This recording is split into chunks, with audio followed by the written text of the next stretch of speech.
Hello everyone and welcome to episode 1 of H1Z1 Survival.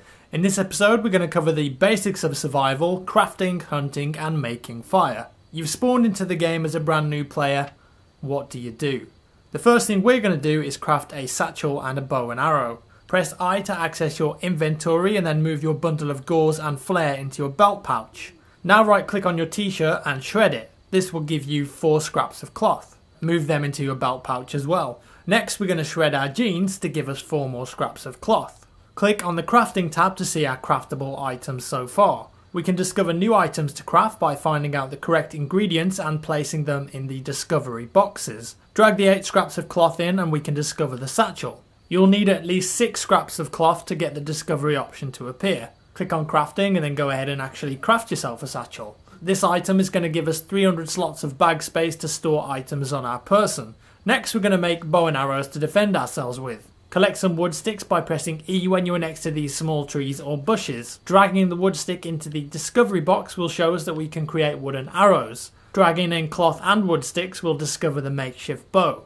Go ahead and craft that along with a few wooden arrows. Equip the bow by pressing 3 on your keyboard. Right click to knock an arrow and left click to shoot it. Now we're armed, we need to think about moving out and gathering some supplies. Loot in this game is mostly found in towns, cities and small encampments.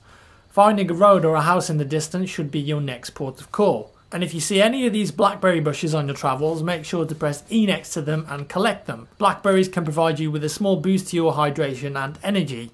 These are your character's vitals. Staying healthy, eating and drinking is pivotal to surviving in H1Z1. Eventually, when you find a house, you'll probably encounter zombies. Zombies in this game are very dangerous and hard to shake off. Your best option is to kill them or run away. Headshots are the order of the day here and will deal most of the damage. Aim carefully and kill any zombies around you before moving in. Inside buildings, loot is found in many places. In cupboards, fridges and on top of tables, to name a few. In this building, we're lucky enough to find a machete and a combat knife. Both of these are effective CQB weapons that can also be used to cut zombies and animals up. If you have to engage a zombie in close range, remember you can knock them back with the Q key. But when you've slayed your foe, you might actually be bleeding as indicated in the top right hand corner. Bandaging yourself to stop the bleeding is very important or you're going to bleed out and die. To fix this, you can craft a bandage with 2 scraps of cloth. Or if you still got the bundle of gauze from when you spawned in, unpack it to make 5 gauze. Right click on the gauze and then use it to stop the bleeding.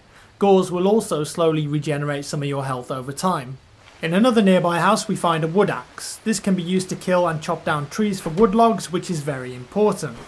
We also find an empty bottle in here. Pick it up, we're going to need it very soon. Let's head back to the woods now. On our way back to the woods we're attacked by a wolf. These nasty critters will bite you, they run very fast and need to be killed. Once you have killed it, make sure that you attack the corpse a few times with your melee weapon. Sometimes it's going to drop meat or fat. We can use this to cook with and create fuel later on. Pick it up and then drag each item into the discovery tab, and now we've discovered wolf steak and biofuel. Good stuff. There are other animals to hunt too, such as bears, deers and rabbits. However, these are harder to kill with a bow and arrow. Deers will startle if you hit them or if you're too close. Rabbits are small fast targets, and bears will murder you if you don't damage them enough. Keep a low profile, go for headshots and you'll be an effective hunter in no time at all. On a side note, you can also chop up zombies and sometimes get scraps of cloth and arrows back from them. Occasionally, even rare quest items are going to drop, which can unlock epic loot crates in hidden caves. Right then, we passed a river on the way here, and if we stand in the river and use the empty water bottle, it's going to fill up with some dirty water. We can actually drink this if we want to. It will replenish some of our hydration, but because it's dirty, it's also going to remove some health. We need to make purified water instead, and we need fire to do that. When we get back to the woods, pick any tree and begin to chop at it with the wood axe. Eventually the tree will fall down and spawn some wooden logs. With these in our inventory, we can create a campfire. Right click on it and place it down on the ground. You'll notice that it's not lit yet. We can ignite the campfire by using the flare next to it that we spawned in with. Place it down and the fire will start. Access the campfire and drag the wolf meat, dirty water and animal fat into it. Soon it's going to turn into wolf steak and purified water. Eating the wolf steak is going to replenish your energy, and drinking the purified water will replenish your hydration a large amount. However, we can actually replenish a larger amount of hydration by discovering that blackberries and purified water can create blackberry juice. Blackberry juice is your best friend and better than purified water, don't forget that. Now, what if we haven't got a flare or managed to find a lighter and need to ignite a campfire? How would we go about doing that? Well, we can actually craft a bow drill and do this pretty easily. To discover the bow drill, we need to use wooden planks, which are crafted by logs, cloth and wooden sticks. Putting these 3 items into the discovery box will allow us to craft the bow drill.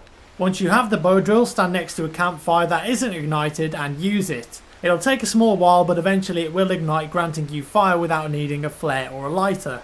Lovely jubbly. And that's all for the basics of survival, crafting, hunting and making fire in H1Z1. I hope this helped you out. Give me a thumbs up if you enjoyed the video and tune in next time for more H1Z1 tips. Thanks very much for watching and I'll see you in the next one.